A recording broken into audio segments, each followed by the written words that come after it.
여러분, 대출 연체자에 대한 원금 감면 굉장히 높아집니다. 이렇게 되니까 빚을 갚으면 이거는 바보가 아니냐, 이런 말이 그냥 횡횡합니다. 여러분, 이거 한번 보세요.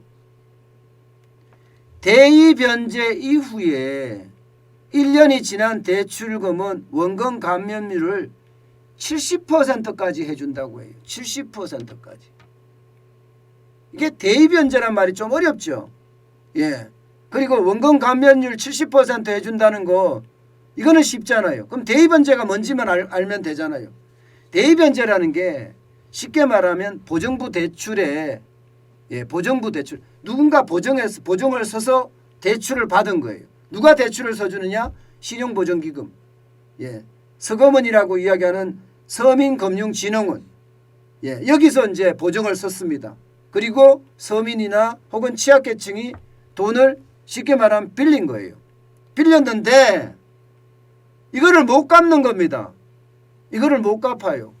이게 3개월 대출이 연체가 되면 바로 이제 대입변제에 들어가는 거거든요.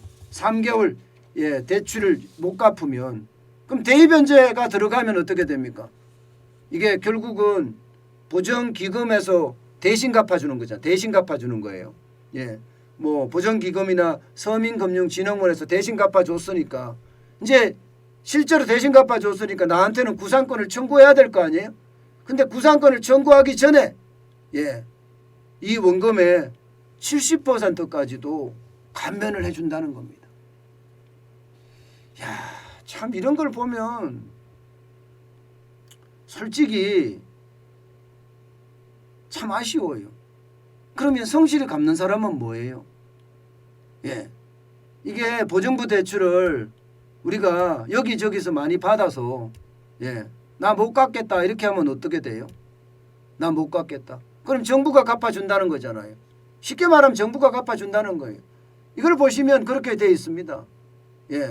요게 1년이라고 돼 있죠. 연체가 1년 되면. 지금은 이게조차도 땡긴다고요. 땡긴다고. 원금 감면에 대한 기준도 70%까지 올린 것도 그렇지만 앞으로 말입니다. 보정부 대출이 연체 후에 3개월이 지나면요, 대입변제가 이루어진다는 거예요. 3개월이 지나면. 지금까지는 6개월 지났어야 되거든요. 지금까지 1년 지나야 되죠. 그리고 대입변제로부터 12개월이 지나면 원금 감면이 가능하다 그래요. 대입변제로부터 12개월이 지나면, 1년 지나면.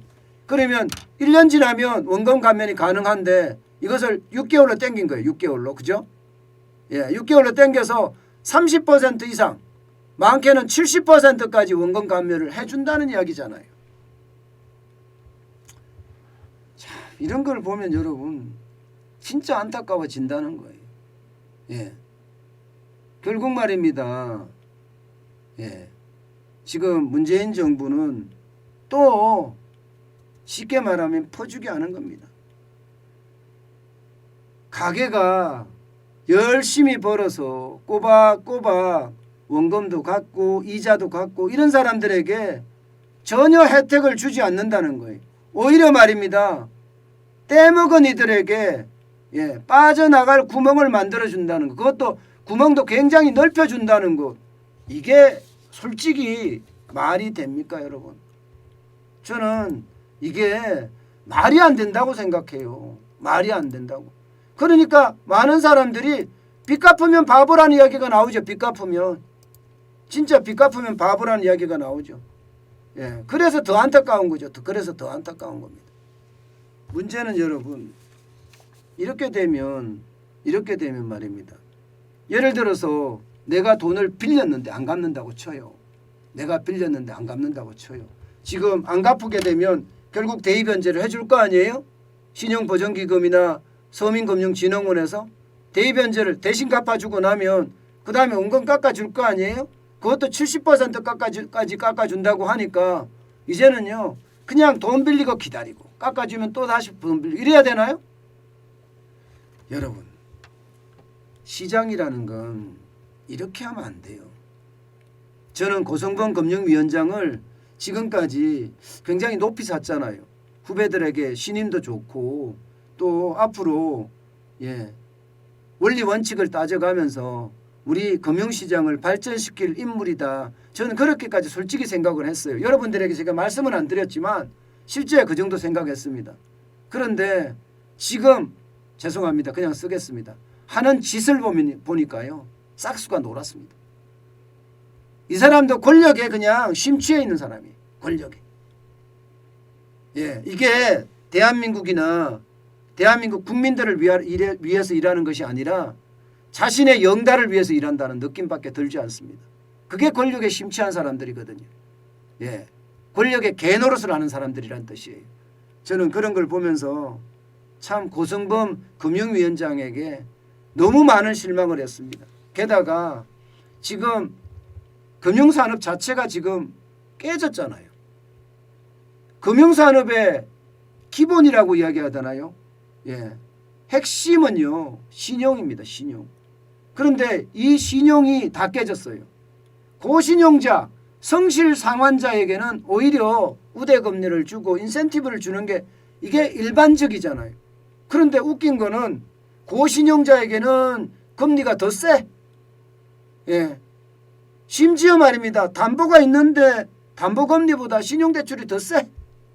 세상에나 이런 정책이 계속 남발한다는 것은요.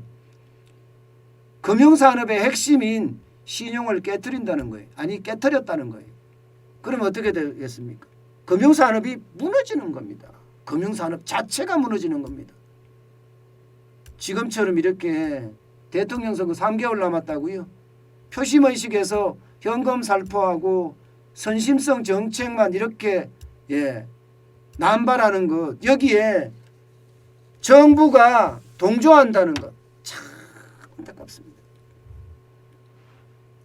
옛날에 제가 말입니다. 김대중 대통령 때도 선거를 지켜봤고요. 노무현 대통령 때도 계속 선거를 지켜봤습니다. 지금 기자를 제가 하면서 계속 선거들 다 지켜봤는데 그때마다 난리였거든요. 대통령이 정치적 중립성을 지켜라. 당에서 탈당해라. 거국 내각을 구성하라. 뭐 이런 식으로 난리가 아니었어요. 대부분. 그런데 지금은 뭐예요? 지금은 대놓고 돈 풀기 경쟁하잖아요. 여당의 후보가 뭘 하자 이러면 곧바로 정부가 다 하잖아요. 그냥 다. 이게 여러분 말이 됩니까? 이런 게 망국의 지름길입니다. 저는 앞으로도요. 우리 사회 전체에서 정치란 놈을 걷어내서 말입니다. 저기 국회에다가 집어 던져버려야 되거든요. 그러기 위해서는 굉장히 많은 시간이 걸릴 겁니다. 경제 정치가 더 쉬워지면 이게 돈 풀기가 엄청 심해지고 돈 풀기가 심해지면 그리스처럼 터키처럼 베네수엘라로 가는 겁니다. 그런데 이게 정치가 경제에만 덮고 있는 게 아니에요. 경제에만. 지금 정치가 덮고 있는 걸 보면 안보에도 정치가 덮고 있고요. 교육에도 정치가 덮고 있고요. 아마 국방에도 전 정치가 덮고 있다고 생각해요. 이런 모든 것들이 다 거쳐져야 됩니다. 그래야지만이 국방은 국방대로 국력을 튼튼히 하는 방향으로 가는 거고요. 안보는 안보대로 대한민국이 가고자 하는 길로 가야 됩니다. 원칙대로 말입니다. 외교도 마찬가지고요. 외교 안보는 함께 가잖아요. 교육도 마찬가지예요. 교육도 정치가 걷어져야지 올바른 참교육이 되지 않겠어요. 참 답답한 현실이에요. 그런 걸 보면 우리 사회가 언제나 정상의 궤도에 올라갈지 솔직히 두렵기만 합니다.